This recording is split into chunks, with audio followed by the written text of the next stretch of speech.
Political vibes ప్రేక్షకులకు నమస్కారం. మిత్రులారా, ఫోన్ ట్యాపింగ్ కేసులో కొన్ని సంచలన నిజాలు నేను ఇప్పుడు బయటపెట్టబోతా ఉన్నా. మరి ఆ నిజాలు ఏంటి అనేది మీకు ప్రతి ఒక్కరికి తెలియాలి. ఈరోజు ఉదయం నేను ఒక వార్త చూసిన, ఆంధ్రజ్యోతిలో ఒక వార్త చూసిన. ఎన్ రామచంద్రరావు గారు, భారతీయ జనతా పార్టీ రాష్ట్ర అధ్యక్షులు, ఫోన్ ట్యాపింగ్ విచారణ అనేది ఒక బూటకం అని చెప్పేసి ఇచ్చిండ్రు. అంటే వాళ్ళు ప్రెస్ మీట్లో మాట్లాడుకుంటూ బూటకం అన్నారు. మరి వాస్తవానికి కూడా బూటకమే. అయితే ఫోన్ ట్యాపింగ్ సంబంధించి కేసీఆర్ కానీ, కేటీఆర్ కానీ, హరీష్ రావు కానీ ప్రత్యక్షంగా ఎటువంటి ఇన్స్ట్రక్షన్స్ ఇవ్వలేదు. వాళ్ళ ఏ విధమైన లిఖితపూర్వకమైన ఇన్స్ట్రక్షన్స్ ఇవ్వలేదు. సో ఏ విధమైన సాక్ష్యాలు లేవు అని చెప్పేసి ఇప్పుడు వార్త చక్కర్లు కొడతా ఉన్నది. మరి నిజంగా ప్రభుత్వం దగ్గర సాక్ష్యాలు ఉన్నాయా లేవా? ఆ నిజాలేంటి? ఫోన్ ట్యాపింగ్ గుర్తుల చాలామంది బడా నేతలు ఉన్నారు.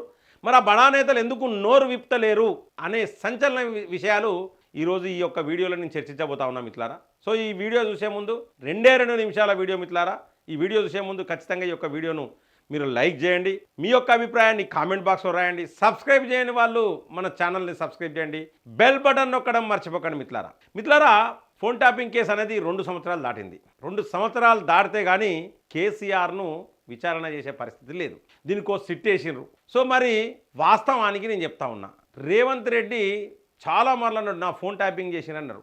మరి ఇప్పటి వరకు రేవంత్ రెడ్డి పైన విచారణ జరిగిందా జరగలేదా? చాలా మందికి ఈ యొక్క డౌట్ రావచ్చు మిత్రులారా. అయితే నేను ఒక మాట చెప్తున్నా మిత్రులారా, మీకు first of all doubt number 1 ఏంటంటే మీరు తీసుకోవాలి.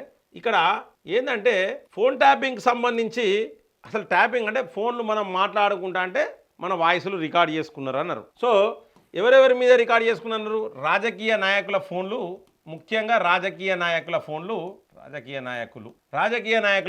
ముఖ్యంగా ట్యాపింగ్ అయినాయని. నెంబర్ 2 వ్యాపారస్తుల ఫోన్లు ట్యాప్ అయినాయని.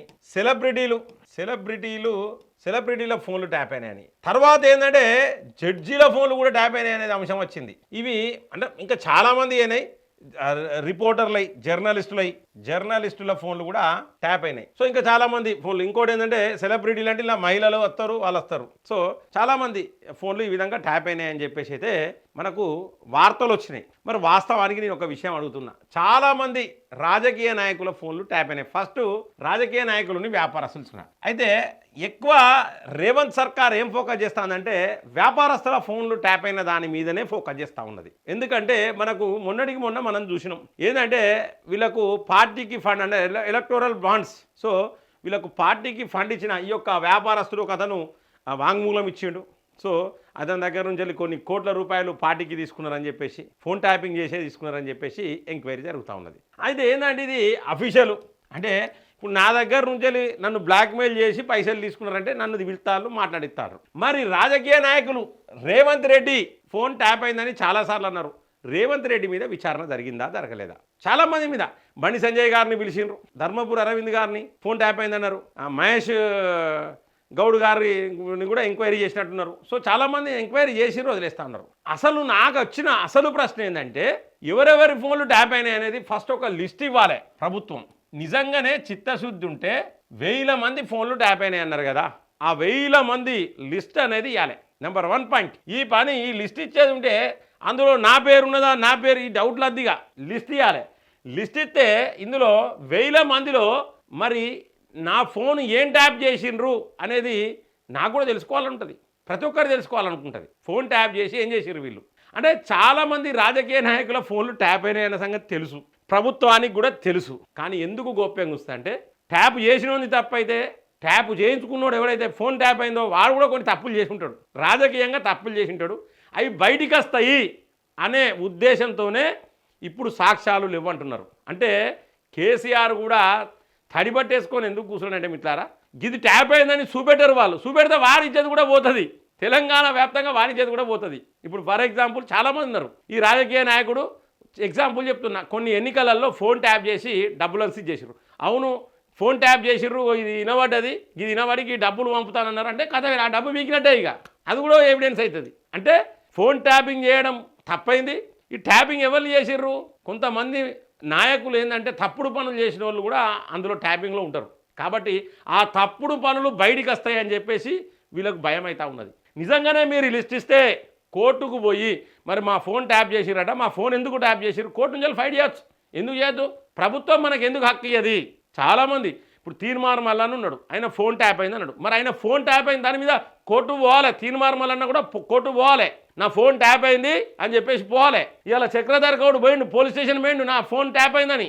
ఎక్కడ ట్యాప్ చేసిర్రు, ఎందుకు ట్యాప్ చేసిర్రు, ఏం మాట్లాడినారు అనేది కూడా మాట్లాడిండు. అట్లా ధైర్యంగా ప్రతి ఒక్కరు కూడా ఫోన్ ట్యాప్ అయితే పోవాలి, కేసులు పెట్టచ్చు, మనం కోర్టుకు కూడా పోవచ్చు. కానీ పోతలేరు, ఎందుకంటే వీళ్ళ బండారమే బయటపడుతుందని చాలామంది రాజకీయ నాయకులు, చాలామంది వ్యాపారస్తులు, చాలామంది సెలబ్రిటీస్ వాళ్ళ బండారం బయటపడుతుందనే ఉద్దేశంతో ఇవాళ కోర్టు పోతలేరు, పోలీస్ స్టేషన్లో పోతలేరు, వాళ్ళ ఫోను ఏం ట్యాప్ అయిందని కూడా తెలుసుకుంటలేరు, భయపడుతున్నారు, గజగజ వణుకుతారు. అటువంటి పరిస్థితి. అందుకే కొంతమంది రాజకీయ నాయకులు నోరు మెదపడం లేదు వాళ్ళ ఫోన్లు ట్యాప్ అయినా కూడా, కొంతమంది సెలబ్రిటీసులు నోరు మెదపడం లేరు, కొంతమంది దొంగ వ్యాపారస్తులు, దొంగ వ్యాపారం చేసేటోళ్ళు, అయ్యో కేసీఆర్ వల్ల పడ్డోళ్ళు, కొంతమంది దొంగ వ్యాపారం చేసేటోళ్ళు, ఫోన్ ట్యాపింగ్ బారిన పడ్డోళ్ళు కూడా నోరు మెదపడం లేదు మిత్రులారా. కారణం ఏంటంటే ఇదే, వాళ్ళ బండారం బయటపడుతుందని. ఇక దీనికోసం ప్రభుత్వం కష్టపడుతుంది. వాస్తవానికి ఇవన్నీ రావాలి. రేవంత్ రెడ్డి ఫోన్ ఎన్నిసార్లు ట్యాప్ అయింది, ఎన్ని గంటలు ట్యాప్ చేసిర్రు, ఎన్ని అవర్స్ ట్యాప్ చేసిర్రు, అసలు అందులో ట్యాప్ చేసి వాళ్ళు ఏ విధంగా వాడినరు,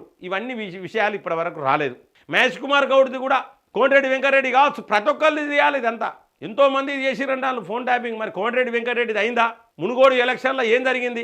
ఎమ్మెల్యేల ఎర్ర కేసు అంటారు దాన్ని, ఫామ్ హౌస్ కేసు. మునుగోడు ఎలక్షన్ల సందర్భంగా ఒక స్వామిని అరెస్ట్ చేస్తారు. సో మరి అటువంటి పరిస్థితులలో అక్కడ ఏం ఫోన్ ట్యాప్ అయింది, ఏం మాట్లాడుకున్నారు, ఏం ట్యాప్ అయింది, అవన్నీ రావాలా, బయటికి రావాలి. రావడం లేదు అవన్నీ. అంటే ప్రజలను పిచ్చోళం చేస్తూ ఉన్నారు. రాజకీయ నాయకుల పరిస్థితి ఎట్లుందంటే మిత్రులారా, ప్రజలను పిచ్చోళం చేయడం. ఈ ఫోన్ ట్యాపింగ్ అనేది ఒక అడ్డమైన పని. ఇది ట్యాపింగ్ చేసిన వాళ్ళు ఎంత తప్పో ఇలా విచారణ చేసిన వాళ్ళు కూడా అంతే తప్పు. ఇలా సిట్టుకు చాలా చెడ్డ పేరు వచ్చే అవకాశం అయితే కనబడతా ఉన్నది. సజ్జనార్ సార్ను పట్టుకొని వాడు వీడు బొచ్చు కూడా వీకలేమంటాడు. ఆయన ఆర్మూరు మాజీ ఎమ్మెల్యే జీవన్ రెడ్డి గారు. మరి నేను జీవన్ రెడ్డిని అడుగుతా ఉన్నా, ఒక ఆఫీసర్కు నువ్వు నా బొచ్చు కూడా వీకడంటాడు, మా కేసీఆర్ బొచ్చు కూడా వీకడు, మా బీఆర్ఎస్ బొచ్చు కూడా వీకడు, ఆ లెక్క కథ నా బొచ్చు కూడా వీకడని చెప్పేసి ఆర్మూరు మాజీ ఎమ్మెల్యే జీవన్ రెడ్డి అంటాడంటే పరిస్థితులు ఎక్కడి వరవేనాయి. ఎందుకంటే ఫోన్ ట్యాపింగ్లో చాలామంది పోలీస్ ఆఫీసర్లు కూడా జీవితాలు ఫోన్ ట్యాపింగ్లో ఉన్నాయి. అలా వాళ్ళు బాధితులు ఉన్నారు చాలామంది. పోలీస్ ఆఫీసర్లు కూడా ట్యాప్ అయినాయి. జడ్జీల ఫోన్లు కూడా ట్యాపింగ్ చేసే పరిస్థితికి వచ్చిందంటే ఫోన్ ట్యాపింగ్ అనేది ఎంత ప్రమాదం. మరి అటువంటిది ఖచ్చితంగా ఫోన్ ట్యాపింగ్లో సాక్ష్యాలు ఉంటాయి, కానీ ఆ సాక్ష్యం బయటికి వస్తే వీళ్ళ బండారం బయటపడుతుంది. ఎవరైతే బాధితులని చెప్పుకున్నారో వాళ్ళ బండారం బయటపడుతుంది అనే ఉద్దేశంతోనే సాక్ష్యాలు పుడతలేవు. ఇది ఫోన్ ట్యాపింగ్కి సంబంధించిన విషయం. ఇక ఇందులో కేసీఆర్ను, హరీష్ రావును, కేటీఆర్ను వీళ్ళను విట్నెస్గా పిలిచిన తప్పితే వీళ్ళు తప్పు చేసిరని అక్యూజుడ్గా వీళ్ళని విలువలే. నేరం చేసిన వాళ్ళు, వీళ్ళు తప్పు పని చేసిన వాళ్ళ లెక్క విలువలే వీళ్ళను. ఎందుకంటే సాక్ష్యం అనేది లిఖితపూర్వకంగా లేదు, సాక్ష్యం అనేది వాట్సాప్ మెసేజ్లో చాట్లో రకంగా లేదు. ఇక దీనికి ఏంటంటే అడ్వర్టైజ్మెంట్ చేసుకోవడానికి కాంగ్రెస్ ఏంటంటే బీఆర్ఎస్ వాళ్ళు ఫోన్ ట్యాపింగ్ చేసిరని చెప్పేసి అడ్వర్టైజ్మెంట్ చేసుకొని ప్రచారం చేసుకొని ఎన్నికలలో గెలవడం కోసం మాత్రమే ఉపయోగించుకుంటాను ఆ అస్త్రాన్ని. ఇక పోతే బీఆర్ఎస్ నిరసన కార్యక్రమాలు చేసి మంది మార్బలం పెట్టి చాలా మందితోని నిరసన కార్యక్రమాలు చేసుకుంటా వాళ్ళు కూడా ప్రచారం చేసుకుంటా ఉన్నారు సింపతి గెయిన్ చేయడం కోసం. ఇది బీఆర్ఎస్ కాంగ్రెస్ ఆడే పచ్చి డ్రామా. ఎన్ రామచంద్రరావు గారు చెప్పినట్టు బీజేపీ నాయకుల ఫోన్లు ట్యాప్ అయినాయి.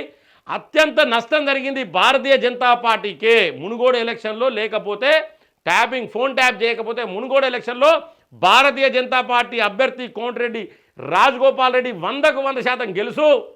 భారతీయ జనతా పార్టీ ఖచ్చితంగా అధికారంలోకి వచ్చు. మొన్నటిసారి ఇదే జరుగు. సో అత్యంత నష్టం జరిగింది భారతీయ జనతా పార్టీకే. ఇకనైనా భారతీయ జనతా పార్టీ నాయకులు కావచ్చు, కార్యకర్తలు అందరూ కూడా డిమాండ్ చేయండి, ఈ ఫోన్ ట్యాపింగ్ అనే అంశాన్ని ఖచ్చితంగా సిబిఐ దర్యాప్తు చేయాలి. సిబిఐ దర్యాప్తు చేస్తే ఎవరి గుణం ఏంటిది, ఎవడు లంగేశాలు వేసిండు, ఎవని కోవట్టు, ఎవడు పైసలు పట్టుకొని రాజకీయం చేసిండో ఇవన్నీ బయటికి వస్తాయి.